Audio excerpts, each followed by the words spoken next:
first I should say, got it, that the IPN is a very course light program. We're really focused on your research, right? So we want you to get as much research experience and interaction as possible. We have a few core courses that sort of introduce you to the key concepts in neuroscience, and then you're free to take a number of other elective courses. But the core courses are Principles of Neuroscience 1, which is cellular and molecular neuroscience, and Principles of Neuroscience 2, which is systems neuroscience and more cognitive neuroscience. And so with those two, you get a very broad overview of neuroscience research in the field, what's the latest sort of state of the art in the field. Those are usually team taught, so you get a lecture by people who are recognized experts in each area. So for example, Peter McPherson, who's a member of the Royal Society, who has done amazing work on vesicular release. We'll talk about how synapses work and things like that. It's actually a lot of fun. It's a big course because it's a broad course for the entire set of students. If you come in with a background in neuroscience, you can skip that course. We ask that you only take it if you really feel like you need to brush up on those basics. And then you're required for the master's to take 3 courses and for the PhD to take 4 courses. And so PN1 and PN2 can be amongst those 3 or 4 courses, but if you get exempted from PN1 or PN2, then you would take 4 courses or 3 courses in another area. And those other courses will often be small sort of seminar type classes where you read papers, discuss them, go through them in great detail. We have courses on statistics. The question here was immunology. So can you take immunology-based courses? And are we capped at 2 electives, or is it possible to take more? So yes, we have a committee that decides whether the course that you're asking to take is relevant to your research, relevant to neuroscience. And if it is found relevant, then definitely you would be allowed to take it. It would count towards your degree. And we do have students taking immunology courses. There's a number of neuroimmunology researchers here. So that's a definite possibility. And it would just be up to the committee to help you decide whether it's right or wrong for you. In terms of capping, I believe, and Catherine, you can correct me if I say this wrong, or Melissa and Suri, I believe that you should only take the 3 or 4 courses. If you take more courses than that, you may be asked, or your supervisor may be asked to pay for the credits. Some students, it's not officially permitted to audit courses here at McGill, but I've seen a lot of students will sit in on classes. If there's a lecture that they're interested in, nobody's really, especially in the larger classes, nobody's counting heads. So you can definitely attend classes to get information that you want. There are also seminars and symposia all the time. It's a big campus with a lot of neuroscience research, which means that you could probably spend almost every day of the week attending seminars if you wanted to. Of course, you wouldn't get any work done, but that's one of the nice things about a big campus like this. Nice. I think there's a couple of admissions questions. Here's a couple of them. So they're from Mirko. Is it too late to apply for fall 2023 admission? And here's another one. After confirming a supervisor to the admission team, how long does it normally take to hear back? Now you can hear me? Yes. Perfect. Okay, good. Well, it is too late to apply if you're an international applicant, but not too late if you're a Canadian local applicant. I think the deadlines are on our website, but basically, like, international is finished. And the other question was, how long does it take for a supervisor to get back to you? Is that the question? That's totally up to the supervisor. I would recommend, in general, to wait a week, maximum of 10 days, and you can probably send another email. Supervisors are very busy in general, and they tend to not answer emails because they get a lot of emails of all kinds. So I don't think you should be discouraged about it. And some of them maybe don't need any applicants, currently any students, so they don't bother answering. So unfortunately, you have to just continue navigating, reaching out and see what happens, and somebody will answer at some point. Can I jump in there? I mean, that's exactly right. It's, as a supervisor, I get emails all the time from potential students. And if the email is kind of like a broad shotgun approach that doesn't really seem relevant to my research, I might not respond. If it's clearly thoughtful and you've read some of my papers or have some comments about my work, then I'll try to respond to you within a few days. But sometimes, you get really busy, you have a lot of lectures or something. So I would say that you should not feel embarrassed to write to a supervisor, several times, just grab their attention. It's better to be sort of too pushy than to not be pushy enough with supervisors, because often we have a lot of distractions. At some point, if somebody says, no, I'm not interested, let it go. But until you hear back from them, it's okay to keep trying. Awesome. All right. Here's I think another question that might be for a few of us in the department. I want to know if the department helps find supervisors, asks one person. I can answer that. I don't know, Ed, you want to answer or you might answer? No, you do it.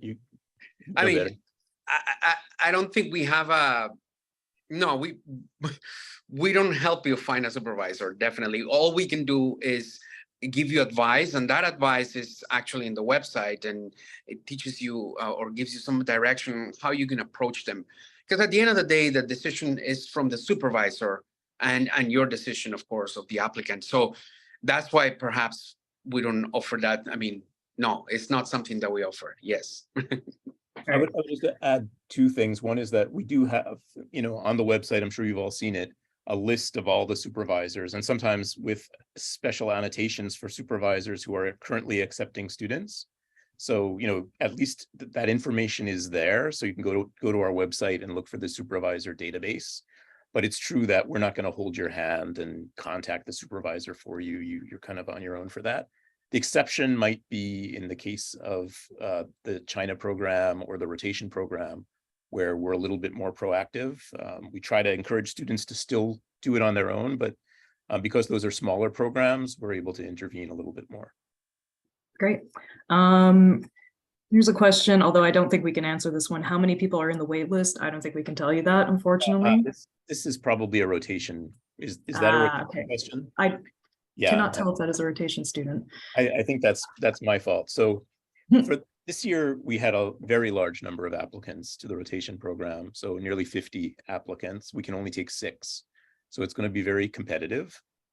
And often the students that we offer the positions to first end up getting recruited to other places.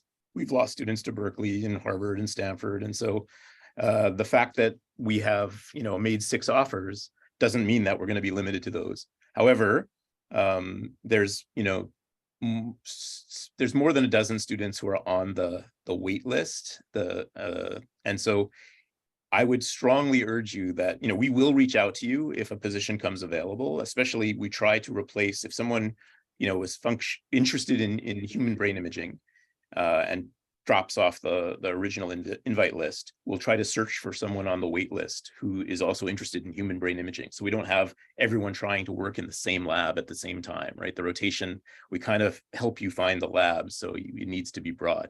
So that's why we keep a large wait list. However, if you're on the wait list, I think it would be a mistake to wait. So what you really want to do is try to find a supervisor through the traditional means, as soon as possible. And if at that point a position comes available, you can talk to your supervisor and let them know. I would say that most of our supervisors, they're eager to bring in students, those who have expressed an interest, but they're also understanding that you're making a decision about what's best for you. And if you decide the rotation is better than going to that supervisor's lab, they won't hold it against you. It will be fine. Similarly, if you decide, I admit you to the rotation program and you decide, okay, I really want to just work with this one person, I'm going to be okay with that. Okay. What we really want is to get you here as a student so that, we'll have a chance to interact with you at some point during the time you're here. Thank you. May I say something there to add? I've seen a few questions that are related to, they're kind of similar, and I'm going to clarify that. In order to be admitted into the IPN, you do need a supervisor. So this question comes all the time. Like a supervisor has to endorse you in a way, but what we have is called the letter of understanding, the LOU. And with that, we start the process of admission. So when people ask me, Do I need to have a supervisor to be admitted? Yes, you do. So can I apply without having a supervisor? Of course you have to, because you have to be ready in the system in order for the supervisor to offer you an LOU. So like the supervisor can be found right at the beginning, right in the middle, right before the deadline, but you need a supervisor to confirm that you will be admitted. So that's how the process goes. Unless you're, of course, as Ed said, the rotation program or the China program, which is a differently, the admissions are managed in a different way. So just, I hope I can cover that. I see several questions that are kind of similar about the supervisor. Actually, I was going to say, Mirko, would you mind kind of stepping through the process from start to finish for students who are curious? Because I think, you can kind of walk them through the entire thing. Yeah, I mean, definitely the most important thing is, you begin by starting the deadlines, of course. I mean, you got to make sure that you have the time to prepare all your application and all that. But I mean, if you are not submitted, you have to submit an application through Slate. And once your application is in, a variety of things could happen, and your application may be incomplete for a while. Some letters of recommendations are not there.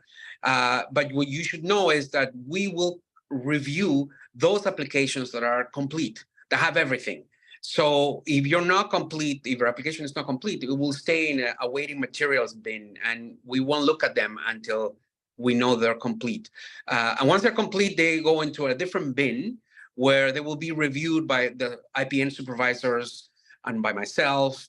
And at this point, you may email me and tell me, look, I already reached out to a supervisor and he told me or she told me that they're gonna accept me into their lab. And then a process begins where I will review your application closely and look at more of the requirements, and then proceed to talk to the supervisor, and the supervisor will send you a letter of understanding, which you have to confirm. And once you confirm that, we work on sending you a McGill offer official. And that's sort of like, in a nutshell, how the process goes. So if you don't have a supervisor, and all this time you're trying and you're not getting through any supervisor, unfortunately, if the deadline arrives that you haven't found a supervisor, your file will be refused. I mean, just because you don't have a supervisor who is helping you come in and be admitted. So I hope that gives a little bit of a quick overview of how the process goes. So we really leave the whole finding a supervisor to yourself. That's your that initiative has to be taken by you. So I don't know. I hope that's kind of like, I mean, we have it all very nicely and neatly explained in our website, and I just told you the verbal version of it. But do you have questions about that? Let me know. I want to reiterate that the IPN website, which is just mcgill.ca/IPN, has pretty much the answers to almost any question you can come up with. And I really recommend you check it out if you have questions at some point. Of course, you can also write to us, but you'll find that probably there's a clear, thorough explanation on the website for most things. It's really, really well maintained. Exactly. All right, so we do have quite a few questions to get through. Here's one for Catherine. In addition to the stipend, how often do students attain additional funding streams via grants, teaching, and TAing? And also, I imagine that other people have asked about funding too, so go ahead, Catherine. Well, I can't really say for sure how often. I think that we have a pretty good track record at IPN, just given, like, based on our admissions. We try and sort of recruit students who are already like self-funded or have already come in with awards, and one award begets more awards, that kind of thing. So I think it's really about understanding, how to apply for funding, attending the workshops, and kind of making yourself a bit more knowledgeable on how to get there,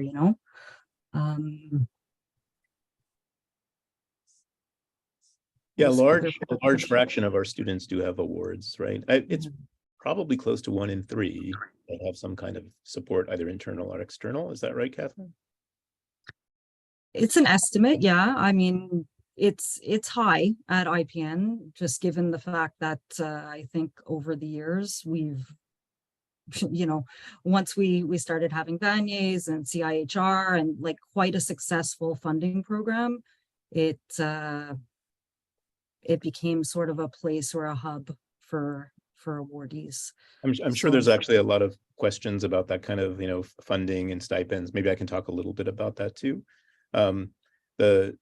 The opportunities for students are, for Canadian students, of course, there are more opportunities. There are federal awards like CIHR and NSERC that you can apply for. But those are quite competitive. In general, where our students really do well is a number of internal competitions, as well as the provincial agencies. The provincial agency in your second year, international students are also eligible for. So that's something to keep in mind. All students should be thinking about that. The internal awards are available to all IPN students, and those are awarded both by IPN, by the Faculty of Medicine, by there's this Healthy Brains for Healthy Lives organization, which kind of funds neuroscience at McGill, as well as, for example, individual institutions like I think the Douglas has some funds and the Neuro has funds, quite a lot of funds from the Neuro. So lots and lots of opportunities, even for international students to get funding. And those are usually, they won't cover your stipend completely, but they're usually about $10,000 or $15,000, something like that for the internals. One thing I should add is that you have a guaranteed minimum stipend at IPN, which means that your supervisor is obligated to make sure that either you're getting that amount to cover your tuition, fees, plus a cost of living stipend. So this year we estimated roughly $21,000 for cost of living. I know it's low. You're not going to get rich as a graduate student, but it will cover that plus tuition, plus fees, plus insurance. So in the end, everybody pretty much takes home the same amount, whether you're international or provincial Quebec student. However, if you get an award, you can apply that towards that amount. Many supervisors will just take the whole award, unfortunately, and they'll just pay you less and you'll make up for it with the award. But what a lot of students do, and I recommend you get this sort of in the letter of agreement, the letter of understanding early on, is that they offer a bit of a top up. So let's say, you get a $10,000 internal award, your supervisor may increase your stipend by $2,000 a year. So, they're getting a reduction in what they pay you, and you get to take home a bit more at the end of the day. I should also point out, I'm sure in Canada, stipends are not taxable. So basically, your stipend is what you will receive. You won't have any deductions from it. I do want to just quickly mention, because in the question there was about TAing. IPN does not really have a robust, or if at all, kind of TA system of funding for students, essentially because the IPN doesn't have a corresponding undergraduate program. That being said, there are, as Ed and Catherine said, there are a myriad of funding opportunities, and most of our students benefit from them. So, with all the research and work you'll be doing, you'll probably be relieved that you won't necessarily be TAing. I should, if you like teaching. But if you like teaching, that's definitely an avenue you can pursue. It's just it's not part of the funding package. Yeah, you're not required to TA. There are some TA opportunities in biology and neurology, but I think importantly, we also have a lot of outreach programs. So the student organizations here are really robust and active. And we have an organization called Brain Reach, which does teaching about neuroscience to the elementary, high school, and actually the Indigenous schools within the province. And so there are lots of opportunities to get some practice teaching neuroscience. There's also an organization called Neurolingo, which kind of gives you training in how to present yourself giving TED-style talks. And they do like a couple of events each year where you go in front of an audience of, in some cases, they've had over 400 people tuning in and talk about your research to lay people. So a lot of training in how to teach and present. Excellent. Here's a question that actually it is from Mirko. If we, international students, couldn't secure a supervisor before next Wednesday, March 1st, could we still find a supervisor for winter 2024? Do we have to submit all our documents again? Yes. Yes. Unfortunately, the applications are not, we cannot move them. So your application for fall stays there. And if you find a supervisor later on and you're like, great, let's start for the winter, you will have to apply for the winter. So, yeah. Thank you. Here's another question. I think this one is a pretty general question. If I apply to the program with a background in research in a different field, would that hurt my chances of finding a supervisor? If so, what action should I take in order to improve my chances? You want to answer it, or? I could give you a quick answer, and maybe you'll fill in the blanks that I've left, Mirko. Sorry, Sure. I don't. Yeah, go ahead. But I know that it really depends on the supervisor that you would like to work for. So there are some supervisors here who are essentially physicists, right? They're running MRI systems. They're really interested in how do you collect data at 7 Tesla for understanding MRI data. They're radiochemists. So if you have a chemistry background, you could go and generate tools for PET imaging. If you have an electrical engineering background or a computer science background, there are plenty of labs that are going to be interested in data analysis with you. So, obviously, if your background is in history, it might be a little less relevant. But that said, some of our best students in the past have come from a Bachelor of Arts and Sciences background. So I think the best thing is to talk to the supervisor and find out if it's a deal breaker. Usually, I don't think it is. Great. Here's one that I think actually Suri and Melissa can answer. Hi, I have a question about supervisor lab meetings. Is it up to you and your supervisor, you I guess is in the student, to individually plan a schedule for meetings on your research progress, or is there a departmentally mandated frequency with which you need to meet your supervisor to ensure progress? Suri, I think you can definitely answer this one. Yeah, well, it is encouraged that you constantly talk to your supervisor to ensure you're on track, but we do have a mandatory annual committee meeting where you need to schedule a meeting every 12 months with your supervisor and your committee members, or usually 2 to 3 members of like supervisors who has a profound knowledge in your field of research. So yeah, you do have to meet with them every year. And after the meeting, you need to fill up a progress tracking report, which will be your annual milestone. And yeah, I hope that answers to the question. I'll add something. That's a very formal thing where you meet with your committee members, you get advice, you give a PowerPoint presentation, that kind of thing. Most supervisors that I know meet with their students at least once a week or every 2 weeks, sort of one-on-one every 2 weeks or so. Most of us have lab meetings every week. So the idea that you might go more than a week or two without seeing your supervisor is very unlikely. It depends a lot on your specific discipline. Some supervisors can work remotely, if you're doing more computational work. But generally, I would say you'll interact with your supervisor. You may get sick of them and you may interact with them daily, and that's not necessarily a problem. Awesome. All right, here's another one. I think this one is definitely for Catherine. Do MSc international students qualify for the international differential fee? They do not. Who qualifies? It's only the PhD internationals apply Okay. for that. Thank you, Catherine.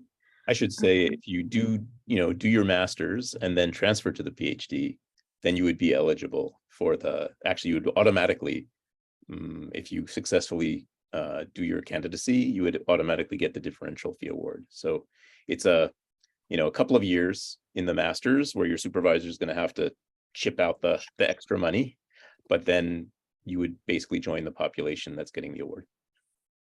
Yeah, it would be 3 semesters. That's right. Thank you. All right. Funding question. How do we know if we successfully get the award for applying before the first deadline, 30th of November?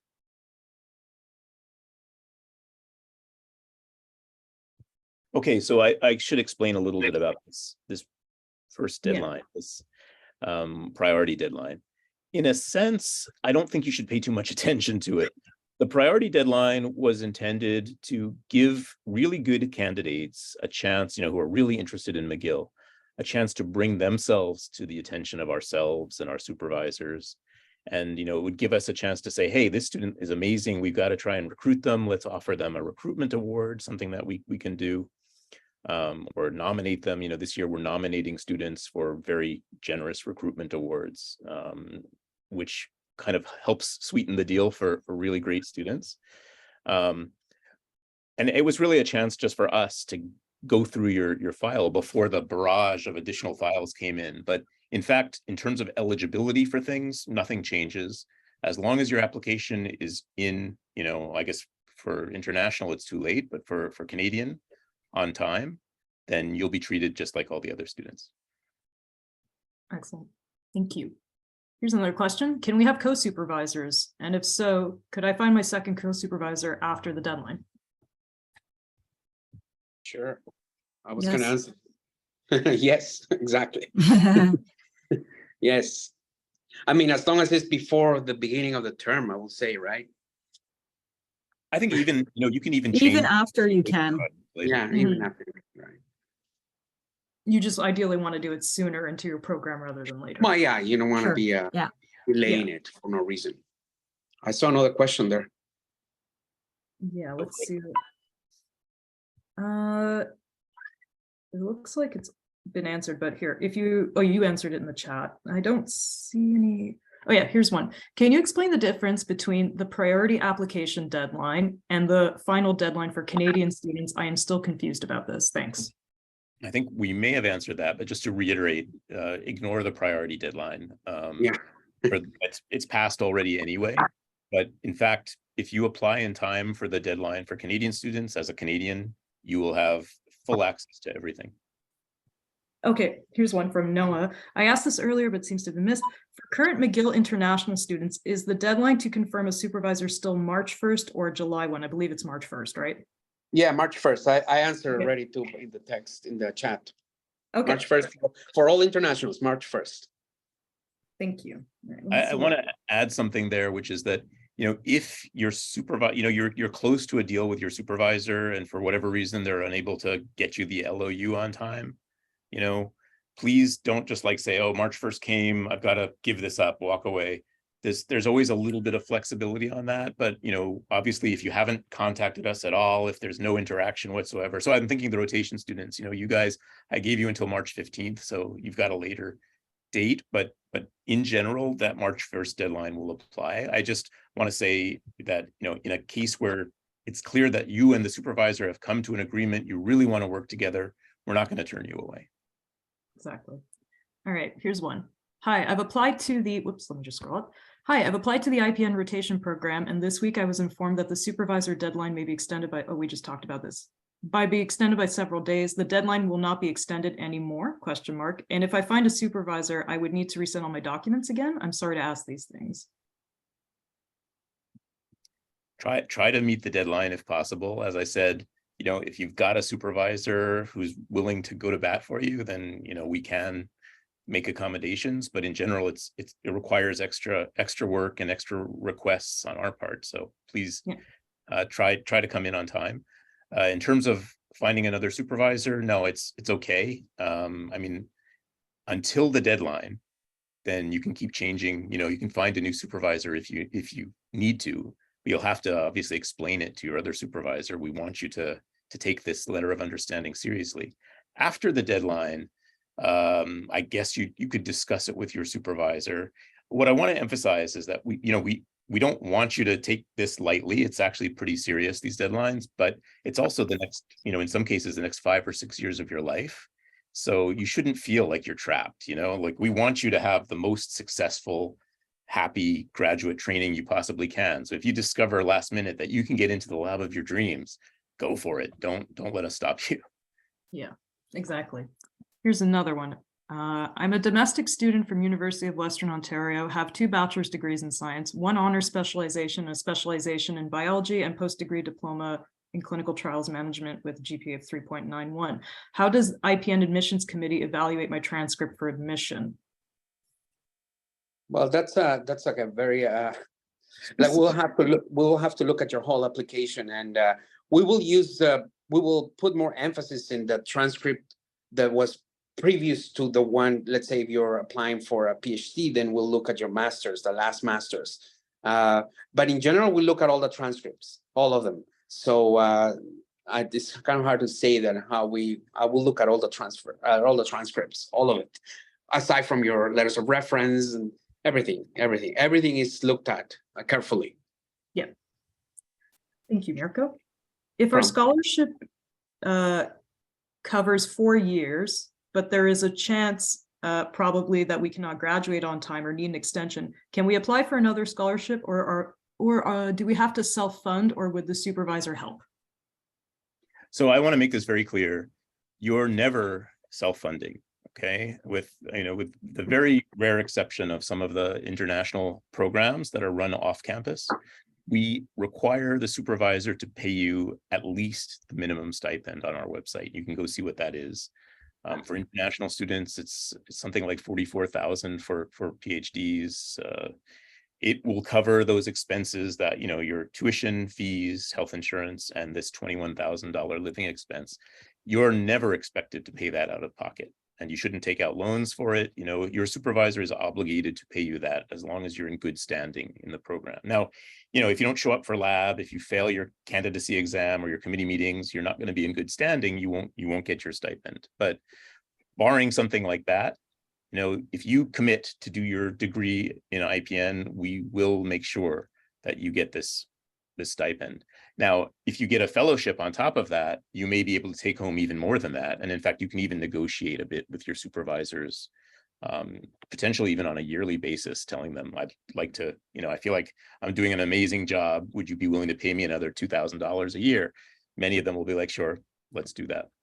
So, right. But the minimum is the minimum. Can't go below that. We can't pay you less. Okay, thank you. Here's one. Is there an interview process, and does the final review of the IPN application primarily depend on confirming a supervisor first? I mean, the admission, yes, you do have to have a supervisor, but for interviews, I think that can be answered by Mirko or Ed. Yeah, well, the interviews happen only with the rotation cohort, right? But in general, a supervisor will interview you, I would say. So that's run by the supervisor separately, So we don't see that process. Is only when once the supervisor has interviewed you and you're all good, and then either the applicant or the supervisor let me know that you guys want to have a letter of understanding, then a process starts where you will get the LOU from the supervisor, you'll confirm, and then after that, later on, you will receive an official McGill offer. So, yeah. We're not doing formal interviews this year, even for the rotation program, but you can definitely contact supervisors and, have a one-on-one discussion, and often they'll require that. They want to get to know you a little bit before committing to you, and I recommend you do the same. Mm-hmm. One thing I do want to point out that there's a little bit of a misunderstanding about the deadline to confirm a supervisor versus the deadline to find a supervisor. So, that March 1st deadline is the deadline for you to find a supervisor and for a supervisor to say, okay, yes, I want the student. I'm willing to take the student in my lab. So, you've got to reach out. You've got to find the supervisor. They've got to fill out this letter of understanding by then. And you should agree to it at that point. You should say, this sounds okay with me. I'm good with this. But you're not obliged to confirm that offer until considerably later. Okay, so March 1st we'd like you to confirm by March 1st if possible.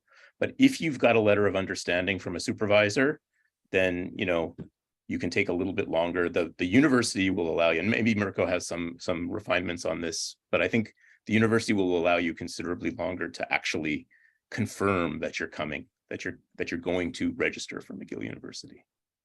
Well, I mean, yeah, I mean, I could say yes. I mean, March 1st, of course. I mean, if you confirm a supervisor March 2nd, I mean, yes, of course, we're not crazy. I mean, we'll try to make it happen, even if it's a few days later. No, the confirmation of the LOU, I mean, we prefer that you confirm as soon as possible, because McGill will start putting pressure in a way, saying, okay, these are the people who haven't confirmed their offers, so we'll send you an email and remind you to either confirm or decline. So there is a deadline at the end of the day, because otherwise we cannot move any forward. But so we recommend 2 confirm as soon as you can. The faster, the better it is. That's you really know, important. yeah. Confirming your LOU and your offer. Honestly, it's an agreement with you and your supervisor. It doesn't necessarily mean that you're giving up all your other offers from universities and you're coming, but it means that you at McGill, if you're going to come to McGill, you will work with that supervisor. That supervisor has agreed to take you. There's a place for you at McGill. And most of the students who end up confirming their LOUs will end up coming. Great. So, Yeah. really encourage that. So I just want to quickly interject. We have about 5 minutes left. So I think we have a couple more questions. So I think here, this one might be from Mirko. For internationals, under what circumstance can the supervisor deadline be extended, if any? You mentioned that it's not too far past the deadline and the supervisor and potential PhD are eager to work together could be possible. What if I become a Canadian PR permanent resident by the July deadline? Okay. Yeah. Well, if this is the answer I'm going to give you, if you're not a PR by the international deadline, then your application will be refused. And I will say that's what it is.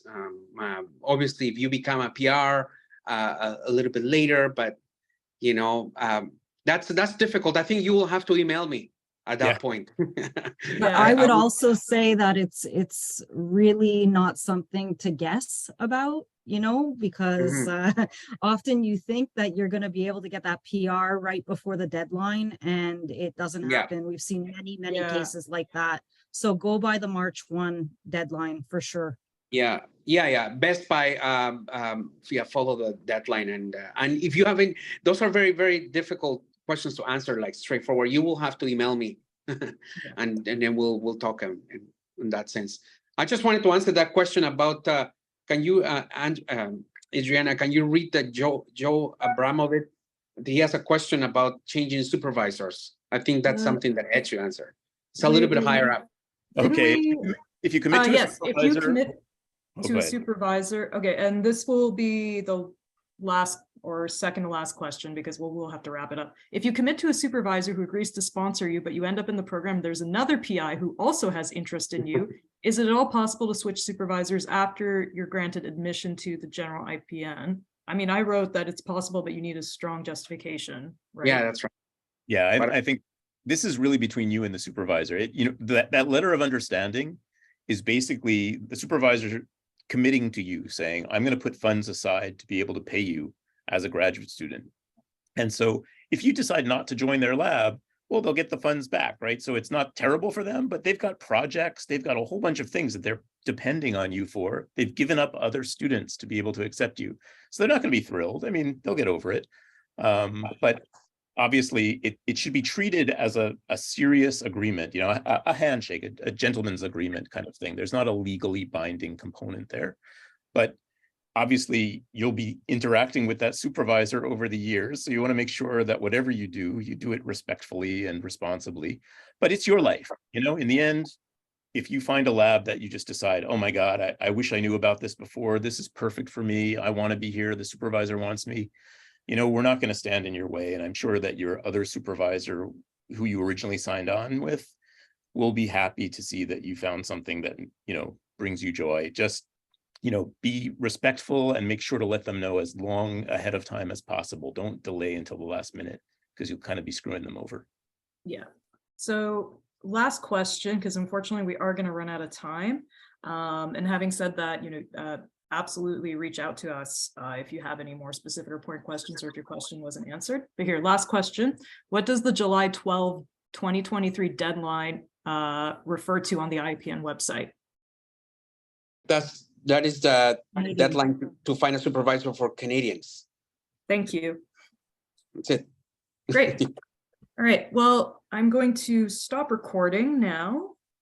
Just before you go, I just want to mention that if you have questions, please do, additional questions. Oh, I wasn't ending the meeting. I was just stopping recording. just send them to us by email, and we'd be happy to continue responding. Okay, Absolutely. So thank you, everybody who came out to attend. Like I said, we will upload this to your YouTube channel and then post it onto the website. Please check out the schedule for more lab tours and virtual sessions. Thank you so much again for making the time to come here and to ask us your questions. And we hope you have an enjoyable reading week and rest of your day. Thank you, everybody. Thank you, Adriana. Thank you. Thanks so Bye-bye. much. enjoy the in-person visits too, for those of you who are planning to come. Exactly.